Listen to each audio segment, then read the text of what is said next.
Parfois, il arrive qu'un client pressé d'avoir sa solution informatique décide, dès qu'il y a des dysfonctionnements et un problématique avec son prestataire initial, de choisir un autre prestataire très vite pour que sa solution soit finie. Et ensuite, en se disant, c'est bon, j'ai ma solution, je vais pouvoir essayer d'attaquer mon prestataire initial qui m'a fait payer trop cher ou qui n'a pas délivré ce que j'attendais. Bonjour à tous et bienvenue dans le podcast As Avocat, aujourd'hui consacré au litige informatique. Et je suis en présence de Charlotte Paillet, qui est collaboratrice au sein du pôle contentieux. Et nous allons effectivement aborder ce sujet. Bonjour Frédéric. Bonjour Charlotte.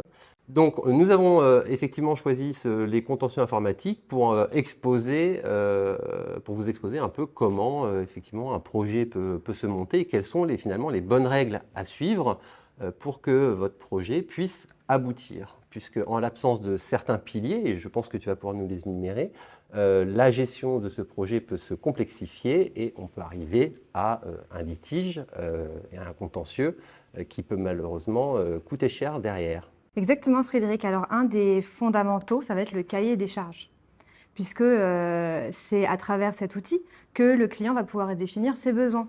Et c'est la meilleure manière pour encadrer son projet informatique. Il a besoin de ce document pour établir quelles sont les fonctionnalités principales qu'il désire obtenir et puis aussi l'objectif derrière ce projet informatique. Est-ce qu'on est sur quelque chose de sur mesure ou est-ce qu'on veut simplement un standard et il faut l'implémenter parce qu'on est une société nouvelle et qu'on a besoin d'une solution informatique pour démarrer. Donc finalement, on va définir le périmètre des prestations. Exactement. Et puis, alors, du coup, c'est au prestataire ou au client d'aller chercher les besoins, de définir les besoins? Comment ça se passe? Normalement, c'est le client qui définit ses besoins.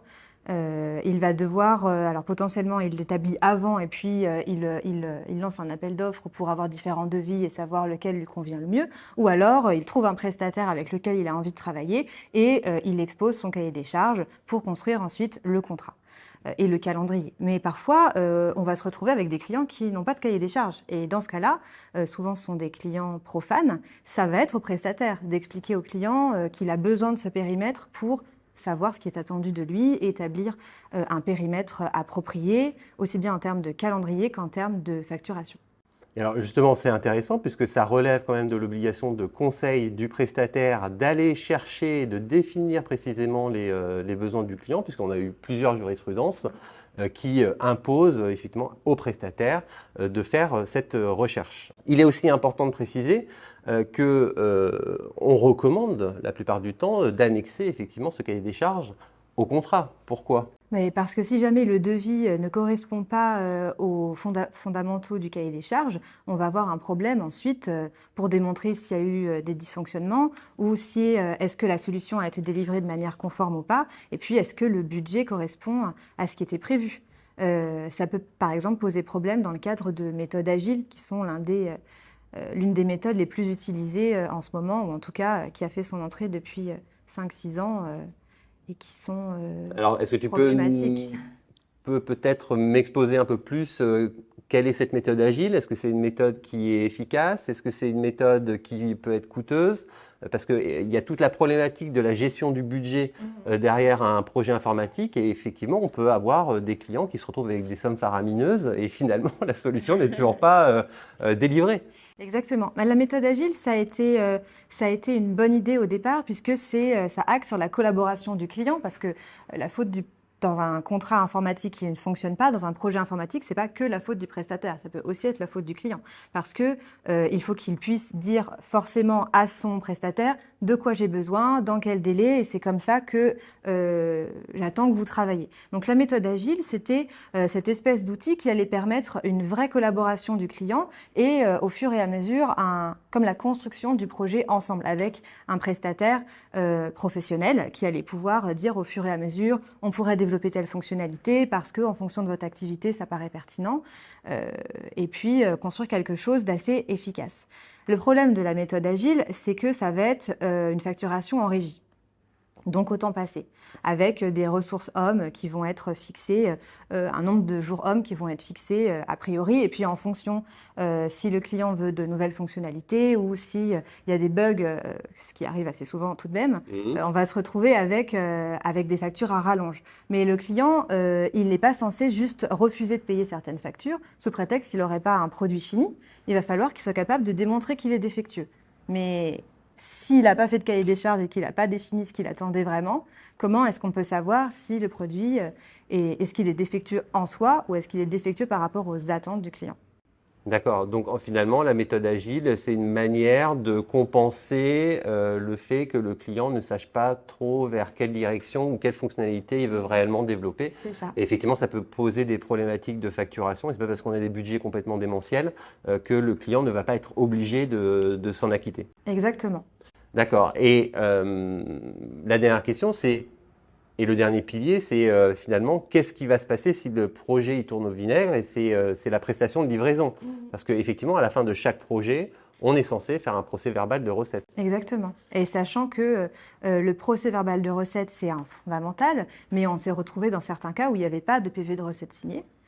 Mais pour autant, le site avait été livré et la solution avait été payée intégralement par le client. Donc on a aussi cette notion de recette tacite qui peut poser un problème s'il n'y a pas eu de formalisation précise pour que le client démontre qu'il n'était pas satisfait, par exemple.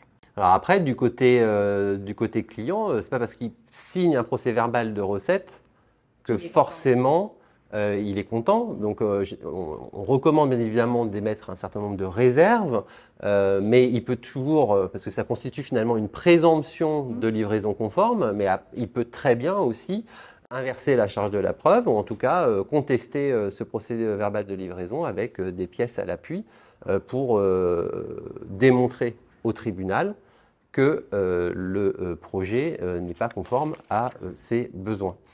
Mais tout ça, ça suppose quand même la preuve. Et oui. Et il y a l'aspect probatoire dans les litiges informatiques. Et oui. Et ça, c'est une vraie problématique, puisque sans preuve, on ne peut pas démontrer. Et si on ne peut pas démontrer, on ne peut pas engager la responsabilité de l'un ou de l'autre.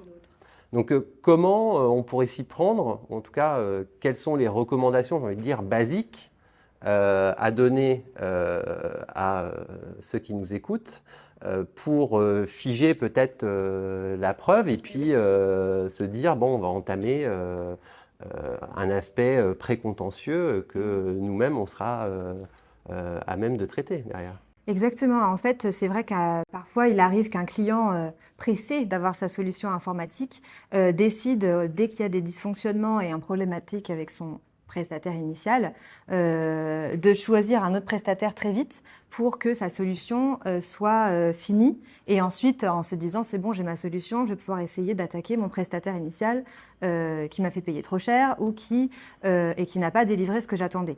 Le problème de ça, c'est qu'on n'a pas du coup figé la solution telle qu'elle a été livrée par le prestataire initial. Et donc, on va se retrouver avec une difficulté à démontrer qu'est-ce qui a été fait par le nouveau prestataire et qu'est-ce qui a été fait par le prestataire initial. Donc, où sont les manquements comment je justifie ma demande de préjudice éventuel et comment j'explique que telle chose, c'était une fonctionnalité essentielle et mon prestataire initial ne me l'a pas fourni, donc j'estime que je peux pas lui payer la totalité de ce qu'il demande, ou en tout cas, j'estime qu'il doit me rembourser d'une partie des sommes.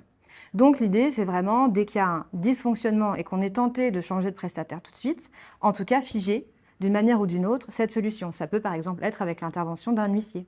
Très bien. Ou alors, on peut faire une expertise. Oui, alors effectivement, il y a la voie de l'expertise. On peut utiliser l'expertise amiable dans un premier temps pour proposer au prestataire de dire on va faire une expertise et puis on va voir effectivement si tout a bien été livré conformément. Et puis si le prestataire refuse, on va pouvoir emprunter la voie de l'expertise judiciaire qui va être contradictoire et va permettre derrière de déclencher une action. Et donc à partir de là, je pense qu'on a fait quand même le tour de la question de manière assez rapide. J'espère que ça vous a plu et j'espère vous revoir à notre prochain podcast. N'hésitez pas à visiter notre site As Avocat.